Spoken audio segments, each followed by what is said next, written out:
फारूक सत्तार की state crime पर काबू ना पाने की सूरत में वसीला हाउस ढाने की धमकी। कहा सिंध हुकूमत और मुतलका इदारे शहरियों के जानो माल की हिफाजत यकीनी बनाए। हुकूमत अमन व अमान के क़याम में नाकाम हो चुकी है। मज़ीद उन्होंने क्या कहा, आइए आपको सुनवाते हैं। जराइम में दिन ब दिन इजाफा हो रहा है और नौजवान किसी घर के चश्मो चिराग, उनकी उम्मीदों का मरकज, उनका रोशन मुस्तकबिल तारीक हो रहा है। और ये सिर्फ एक घर की कहानी नहीं, ये दर्जनों घर की कहानी है। और अब इसकी अगर रोकथाम ना हुई तो एमक्यूएम पाकिस्तान, मेरे सरबरा खालिद भाई, राब्ता कमेटी और आलियान शहर, इस शहर की नौजवानों की तंजीमें, मेरे एमएनए एमपीए, हम फिर ये फैसला करने जा रहे हैं कि अब अगर ये सिलसिला ना रुका, अब अगर कातिलों को गिरफ्तार ना किया गया, अब ये मासूम बेगुनाह लोगों की जानों का इतलाफ बंद ना हुआ, तो फिर हम बहुत जल्द चीफ मिनिस्टर हाउस का घेराव करेंगे। फिर हम इनका नाटका बंद करेंगे, फिर हम इनकी नकलो हरकत बंद करेंगे, इनकी अय्याशियां, इनके अलल्ले तलल्ले बंद करेंगे। जो टैक्स हम लोगों की जान, माल, इज्जत, आबरू की हिफाजत के लिए देते हैं, अगर वो टैक्स हमारी बर्बादी के परवाने पर दस्तखत करता है, हमारे नौजवानों की लाशें, उसके बदले में हमें। हाफिज नईमुर रहमान भी स्ट्रीट क्राइम से परेशान, बोले क्या आईजी के बदलने से मसला हल होगा। रवां साल स्ट्रीट क्राइम में 134 अफराद जान से गए, बस ड्राइवरों को अगवा किया जा रहा है, 7 पेट्रोल पंप्स भी लूटे जा चुके हैं। सियासतदान जोड़ तोड़ में मसरूफ हैं। अवाम ने मुसल्लत हुक्मरानों को मुस्तरद कर दिया। पीपल्स पार्टी और एमक्यूएम को वोट नहीं मिले। ईद के बाद मैंडेट बहाली तहरीक शुरू करने का ऐलान कर दिया। जो लॉ एंड ऑर्डर की सिचुएशन है, स्ट्रीट क्राइम बढ़ते चले जा रहे हैं और गुज़िश्ता अभी 3 महीने भी मुकम्मल नहीं हुए, तकरीबन ये पौने 3 महीने में सूरत हाल ये हो गई है कि 134 अफराद स्ट्रीट क्राइम में जान से हाथ धो बैठे हैं और बेतहाशा वारदातें हो रही हैं। 7 पेट्रोल पंप्स लूटे जा चुके हैं अब तक और ऐसा लग रहा है कि अमलन हुकूमत नाम की चीज़ मौजूद नहीं है। ये सब अपनी अपनी जो है वो हुकूमतें बनाने और जोड़ तोड़ करने में मसरूफ़ हैं। सिर्फ आईजी के बदलने से कि अपने पसंद का आईजी फिर लगा दिया जाए और अपनी मर्जी का निज़ाम पूरा बना लिया जाए, इससे मसला हल नहीं होता। अब आईजी साहब तशरीफ़ लाए हैं, गुलाम नबी मेमन साहब, हम उनसे यही मुतालबा करते हैं कि वो फौरी इक़दाम करें, शहरियों को तहफ़्फ़ुज़ फराहम करें और पूरा सिंध इस वक्त डाकुओं के रहमो करम पर है। पक्के में भी डाकू हैं और कच्चे में भी डाकू हैं। सिंध पुलिस को नया सरबरा मिल गया। गुलाम नबी मेमन ने आईजी का ओहदा संभाल लिया। सेंट्रल पुलिस ऑफिस में गार्ड ऑफ ऑनर पेश किया गया। यादगार शहदा पर फूल रखे और फातह ख्वानी भी की। गुलाम नबी मेमन ने स्ट्रीट क्राइम्स पर फौरी एक्शन की ज़रूरत पर भी जोर दिया। करप्शन के खिलाफ भरपूर डंडा उठाने का ऐलान कर दिया। बोले करप्ट अनासिर की जगह ब्लैक कंपनी में है। साहिल थाने जाए और केस दर्ज न हो, अब ऐसा नहीं होगा। एफआईआर फौरी दर्ज कराने की हिदायत। ऐसे ड्यूटी अफसर तैनात करेंगे जो मसाइल हल किए करेंगे। कराची समेत सिंध भर में अच्छे अफसर तैनात करेंगे। गुटखा माफिया के खिलाफ टास्क फोर्स को दोबारा फाल किया जाएगा। वज़ीर आला सिंध के मशीर मवेशी मवीर गैरी नजमी आलिम कहते हैं Sindh institute of animal health के कुत्ते के कांटे समेत कई वैक्सीन पर काम हो रहा है। मुख्तलिफ जानवरों की बीमारियों के हवाले से वैक्सीन तैयार होना चाहिए। तफसीलात जानते हैं हमारे नुमाइंदे आजीज जमाली से। जी देखिए, सूबाई मुशीर नजमी आलम ने जो लाइव स्टॉक और फिशरीज़ के मुशीर हैं, यहाँ Sindh institute of animal health का दौरा किया है। कि इंस्टीट्यूट है सिंध गवर्नमेंट का, यहाँ वैक्सीन की तैयारी हो रही है। ख़ास तौर पे ये एक बहुत बड़ा प्रोजेक्ट है। तो नजमी आलम साहब से थोड़ी बात कर लेते हैं। ये सिंध गवर्नमेंट का एक बड़ा कारनामा है, ख़ास तौर पे जो वैक्सीन की तैयारी है। लंपी की वैक्सीन तैयार हुआ है। अभी आप बता रहे थे जैसे कि कुत्ते के काटने की वैक्सीन की तैयारी भी हो रही है, क्या कहेंगे?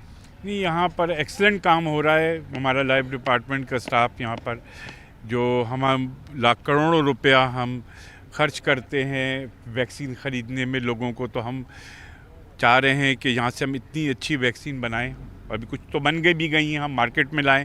जो लोग 400-400 500 रुपए का जानवर ख़रीदते हैं, अगर उनको वही चीज़ 20 रुपए की मिल जाए, और ख़ास तौर पे मेरे सूबे के जो गरीब लोग हैं जिनके पास 2 या 3 जानवर हैं, मेरी कोशिश होगी कि यहाँ से फ्री वैक्सीन करा के मैं उनके जानवरों को की देखभाल करूँ। सुना आपने नजमी आलम साहब वज़ीर आला सिंध के मुशीर हैं लाइव स्टॉक और फिशरीज़ के। ख़ास तौर पे यहाँ Sindh institute of animal health में जिस तरह वैक्सीन की तैयारी हो रही है, उस हवाले से आज एक मीटिंग थी इनकी, इनको एक ब्रीफिंग दी गई और इस पर काम भी जारी है। तारिक रोड मार्केट में भी पार्किंग माफिया के शिकंजे में आ गई। डबल लाइन पार्किंग लगने से मार्केट के अतराफ ट्रैफिक के मसाइल बढ़ने लगे। तफसीलात जानते हैं काविश मेमन से। जी काविश। जी बिल्कुल इस वक्त मैं मौजूद हूँ तारिक रोड की मार्केट में। यहाँ पर भी पार्किंग एक अहम तरीन मसला है। पिछले दिनों हमने एसोसिएशन से ही बात की तो उन्होंने भी यही कहा कि एक लेन में पार्किंग होनी चाहिए, क्योंकि पार्किंग की वजह से ट्रैफिक जाम एक बहुत बड़ा मसला है। इस वक्त तो दोपहर का वक्त है और चूँकि मार्केटें शहर में लेट खुलती हैं और शहरी भी इफ्तार के बाद ही आने को यहाँ पर प्रेफर करते हैं। कैमरामैन सज्जाद से वो दिखा सके, इस वक्त भी 2 लेन में पार्किंग है और साथ ही साथ जो गाड़ियां हैं वो भी खड़ी हुई हैं। तो इस वक्त तो ट्रैफिक का दबाव ज़्यादा नहीं है, चूँकि जैसा कि मैंने बताया कि मार्केटें लेट खुलती हैं, ग्राहक देर से आते हैं, तो इस वजह से ज़्यादातर ये देखा जाता है कि शाम के औकात में ट्रैफिक जाम जो है वो सबब बनता है। तो इस हवाले से हम देखते हैं कि पार्किंग माफिया एक जानिब है जो मोटरसाइकिल सवारों से 40 से 50 रुपये लेते हैं। मेरे साथ एक शहरी मौजूद है, उनसे बात करते हैं। बताइएगा, पार्किंग इतना बड़ा मसला है, तारिक रोड बड़ा बाज़ार है, क्या कहेंगे इस पर? तारिक रोड इतना बड़ा मसला है, लेकिन यहाँ ट्रैफिक बहुत ज़्यादा जाम हो जाता है। दूसरी इसकी मेन वजह है कि पार्किंग जो है डबल हो जाती है, उसकी वजह से ट्रैफिक बहुत ज़्यादा जाम हो जाता है। ये वजह है, सिंगल लेन में होनी चाहिए। डबल लाइन की वजह से ट्रैफिक बहुत ज़्यादा जाम हो जाता है। बिल्कुल, देखें जो यहाँ के दुकानदार हैं, यहाँ आने वाले शहरी हैं, उनका कहना है कि पार्किंग सिंगल लेन में होनी चाहिए। इस हवाले से शहरियों के तहफ़्फ़ुज़ात है और ये मुतालबा किया जा रहा है कि रमज़ान मुबारक के मौके पर ईद की ख़रीदारी के लिए रात में मार्केटों में शदीद रश होता है, लोग बड़ी तादाद में आते हैं। तो पार्किंग के हवाले से भी लोगों के बहुत ज़्यादा कंसर्न्स पाए जाते हैं। जी, शहर कायद में मुनाफाखोरों के साथ साथ पार्किंग माफिया भी सरगर्म है। सदर कोऑपरेटिव मार्केट में आए खरीदार दोहरी परेशानी से दो चार हैं। कहते हैं पार्किंग के लिए जगह नहीं मिलती, अगर मिल भी जाए तो ज्यादा रकम वसूल की जाती है। मज़ीद तफसीलात जान लेते हैं आयास राना से। जी बिल्कुल, इस वक्त मैं सदर में मौजूद हूँ और मेरे दाएं बाजू पे जो है वो इस वक्त कोऑपरेटिव मार्केट है और यहाँ पे ये शॉपिंग का मेन मरकज़ माना जाता है और दिन के औकात में भी यहाँ रश होता है। अगर मेरे कैमरामैन सज्जाद आपको दिखाएं तो यहाँ पार्किंग अगर आप देखें तो 22 की पार्किंग यहाँ लगाई जाती है, एक के बाद दूसरी लाइन के बाद यहाँ पे गाड़ियाँ आके खड़ी हो जाती हैं, जिसके बाइस जो है ये ट्रैफिक का दबाव जो है इस मार्केट में जब शाम के औकात हों या दफ्तरी औकात के टाइम जब छुट्टी होती है रमज़ान के दिनों में, तो यहाँ पे इस वक्त ट्रैफिक का दबाव बन जाता है। अब ज़रा इनसे हम जानते हैं जो लोग यहाँ पे आए और ट्रैफिक वाले जो यहाँ पे जो ये लोग खड़े हैं, जो इनसे आपने यहाँ पे जब बाइक लगाई आपसे कितने पैसे इन्होंने वसूल किए? 50 रुपये का। असल में मैं आया था यहाँ पार्किंग पे खड़ी करने गाड़ी, तो मैंने खड़ी की, बोला 50 रुपये पार्किंग। मैंने बोला 50 तो पार्किंग नहीं है, तो मैंने बोला चलो पर्ची दे दो। बोला पर्ची हमारे पास नहीं, हम 15,000 रुपये देते हैं। तो किस चीज़ का देते हैं? तो उसके बाद मेरे से बोला चलो ठीक है। मैंने 10 मिनट लगेंगे, 10 मिनट के लिए मेरे से 30 रुपये लिए, तब जाके मेरी गाड़ी खड़ी की 10 मिनट के लिए। यहाँ और भी लोग आए हुए हैं जो इससे परेशान हैं पार्किंग से।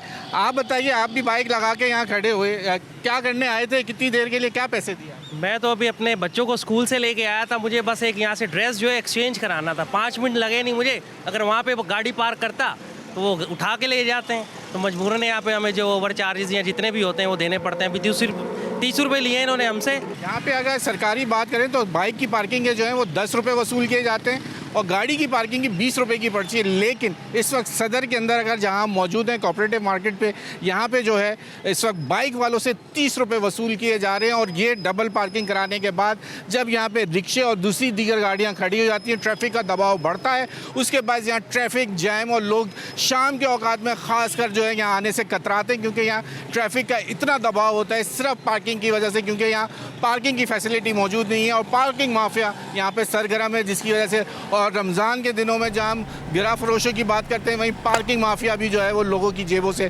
पैसे निकालने के लिए सरगर्म रहती है। जी, कराची में आज मौसम गर्म और मरतूब है। शहर का मौजूदा दर्जा हरारत 34 डिग्री सेंटीग्रेड रिकॉर्ड। गर्मी की शिद्दत 36 डिग्री तक महसूस की जा रही है।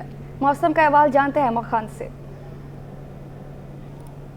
जी बिल्कुल, देखें शहर कायद में जो गर्मी का राज है वो इस वक्त बरकरार है। सूरज जो है वो अपनी भरपूर आबोताब के साथ जो है वो चमक रहा है। शहर में जो है वो इस वक्त का मौजूदा दर्जा हरारत 34 डिग्री सेंटीग्रेड रिकॉर्ड किया जा रहा है, जबकि जो गर्मी की शिद्दत है वो 36 डिग्री सेंटीग्रेड तक महसूस की जा रही है। हवाओं का रुख जो है वो सुबह के औकात में शुमाल मशरकी था, लेकिन इस वक्त जो हवाएँ हैं वो जुनूब मगरबी सिम से चल रही हैं। जुनूब मगरबी सिम से चलने की हवाएँ चलने के बायस जो है वो शहर में हवा में नमी का तनासुब भी जो है वो खासा बढ़ गया है, जिसके बायस शहर का मौसम इस वक्त जो है वो गर्म मरतूब है। जुनूब मगरबी सिम से 19 किलोमीटर फी घंटा की रफ्तार से हवाएं चल रही हैं, जबकि हवा में नमी का तनासुब जो है वो इस वक्त 50% है। महकमा मौसमियात का ये बताना है कि आज ज़्यादा से ज़्यादा दर्जा हरारत जो है वो 36 डिग्री सेंटीग्रेड तक जाने का इम्कान है, जबकि गुज़िश्ता 24 घंटों के दौरान जो कम से कम दर्जा हरारत है वो 24 डिग्री सेंटीग्रेड रिकॉर्ड हुआ है। जुनूब मगरबी सिम से चलने वाली हवाओं के बायस जो है वो शहर का फ़िज़ाई मेयार इस वक्त खासा बेहतर है। दुनिया के आलूदा तरीन शहरों में कराची जो है वो इस वक्त 20वें नंबर पर मौजूद है। हवा में आलूदा ज़रात की मिकदार जो है वो 85 पार्टिकुलेट मैटर्स तक रिकॉर्ड की जा रही है। जी, क्लिफ्टन लाइसेंस ब्रांच में तामीर होने वाला नया गुलाम नबी हॉल शहरियों के लिए खोल दिया गया। मज़ीद इसी पर तफसीलात जानते हैं हमारे नुमाइंदे शाहरुख शाह से, जो इस वक्त लाइसेंस ब्रांच क्लिफ्टन में मौजूद है। जी बिल्कुल, देखें इस वक्त मैं आपको रिपोर्ट कर रहा हूँ क्लिफ्टन लाइसेंस ब्रांच से, और क्लिफ्टन लाइसेंस ब्रांच में चंद माह कबल एक हॉल तामीर किया गया, जो कि काफ़ी अरसे से तामीर नौ की तज़ीन आराइश का काम इसका जो है वो जारी था। इस वक्त एक खूबसूरत हॉल जो है वो तज़ीन आराइश मुकम्मल होने के बाद सामने आया है। इस वक्त हमारे साथ DSP क्लिफ्टन लाइसेंस ब्रांच जो है वो हमारे साथ मौजूद हैं, उनसे हम बात करते हैं। जी सर, बताइएगा क्या क्या सहूलियात यहाँ पर रखी हैं? एक नया हॉल तामीर किया है और उसको फ़ाल कर दिया गया है। बेसिकली ये जो है हमारे रिन्यूअल के लिए है, और यहाँ पे सीनियर सिटीज़न और ख़वातीन के लिए स्पेशल हमने काउंटर रखे हुए हैं, और ये है बेसिकली यहाँ पे रिन्यूअल के लिए। तो आप देख रहे हैं खुद के कितना अच्छा माहौल है यहाँ पे। जो लोग आते हैं, आगे चल के हमारे पास इसमें ये होगा कि हम डिस्प्ले के ज़रिए उनको काउंटर पे जिसका नंबर आएगा उस डिस्प्ले होगा, और वो अपने काउंटर पे आएगा, जिस तरीके से बैंकों और इदारों में होता है। वो भी इंशाल्लाह कमिंग सोन में वो भी हमारा काउंटर हो जाएगा, ऑन हो जाएगा, और लोगों को किसी से मालूमात लेने की ज़रूरत नहीं पड़ेगी। जी बिल्कुल, देखें ये जो हॉल बनाया गया है इसमें जो है वो काफ़ी जदीद सहूलियात यहाँ पे रखी गई हैं, और आवाम और ख़ुसूसी तौर पे ख़वातीन और जो सीनियर सिटीज़न्स हैं उनके लिए काफ़ी सहूलियात रखी गई हैं। यहाँ पे रिन्यू का जो वक्त ड्यूरेशन बताया गया है वो 8 मिनट के अंदर, 7 से 8 मिनट के अंदर जो है वो तमाम प्रोसेस मुकम्मल होने के बाद आवाम जो है वो शहरी अपने घर को वापस जा सकते हैं। एक अच्छा जो है वो ये तामीर नौ हॉल का किया गया है क्लिफ्टन लाइसेंस ब्रांच की जानिब से, और यहाँ पे जो आवाम है उनको काफ़ी सहूलियात मैसर आ रही हैं। जी, सिंध हाई कोर्ट में हैदराबाद के रहायशी 8 साला ज़हीर की गुमशुदगी के खिलाफ दरख्वास्त पर समाअत हुई है। तफसीलात जान लेते हैं मुमताज़ जमाली से। देखिए जी, आज सिंध हाई कोर्ट के जस्टिस नेमतुल्लाह परपोटो की सरबराही में 2 रुकनी बेंच ने 15 साल बच्चे समेत 12 से ज़ायद लापता अफराद की बाजियाबियों से मुतल्लिक दरख्वास्त पर समाअत की है। लापता अफराद के अहले खाना भी जो हैं अदालत पहुँचे हैं, और उन्होंने अदालत में मौक़िफ़ अख्तियार किया है कि ताहाल उनके प्यारे जो हैं वो बाजियाब नहीं कराए गए। अदालत ने आइंदा समाअत पर तफ्तीशी अफसरान से पेशरफ्त रिपोर्ट भी तलब की है, और लापता अफराद की बाजियाबी के लिए कार्रवाई जारी रखने का भी हुक्म दे दिया है। इन लापता अफराद में अगर बात की जाए तो उनमें जो है मोहम्मद तारिक खान जो है अवामी कॉलोनी से लापता हो गए हैं। इसी तरह फ़हीम और यासीन जो हैं वो क्लिफ्टन के इलाके से लापता हुए थे। मोहम्मद यूसुफ जो हैं वो पीराबाद, जबकि अब्दुल्ला सुरजानी टाउन से और जुनेद अहमद न्यू कराची से लापता हुए। इन तमाम लापता अफराद के जो है गुमशुदगी का मुकदमा भी इन मुख्तलिफ थानों में दर्ज है, लिहाजा अदालत ने दरख्वास्त की मजीद समाअत 8 अप्रैल तक मुलतवी कर दी है। बाप को कत्ल करने के बाद लाश पर पेट्रोल छिड़ककर आग लगाने का केस जुडिशल मजिस्ट्रेट शर्की ने कातिल बेटे को जिस्मानी रिमांड पर पुलिस के हवाले कर दिया। मज़ीद तफसीलात बताएंगे जवाद आसिफ। जी बिल्कुल, देखें रिटायर्ड पुलिस एहलकार का बेटों के हाथों कत्ल का मामला, पुलिस ने गिरफ्तार मुलजिम सलमान को जुडिशल मजिस्ट्रेट शर्की की अदालत में पेश कर दिया। अदालत ने मुलजिम को 4 रोज़ा जिस्मानी रिमांड पर पुलिस के हवाले करते हुए तफ्तीशी अफसर से आइंदा समाअत पर पेशरफ रिपोर्ट भी तलब कर ली है।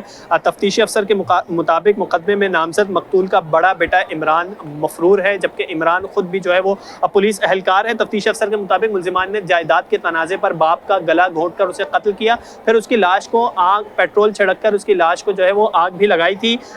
वाक़े के मुकदमे के मुताबिक वाक़े को हादसे का रंग देने के लिए जो है वो लाश जलाई गई।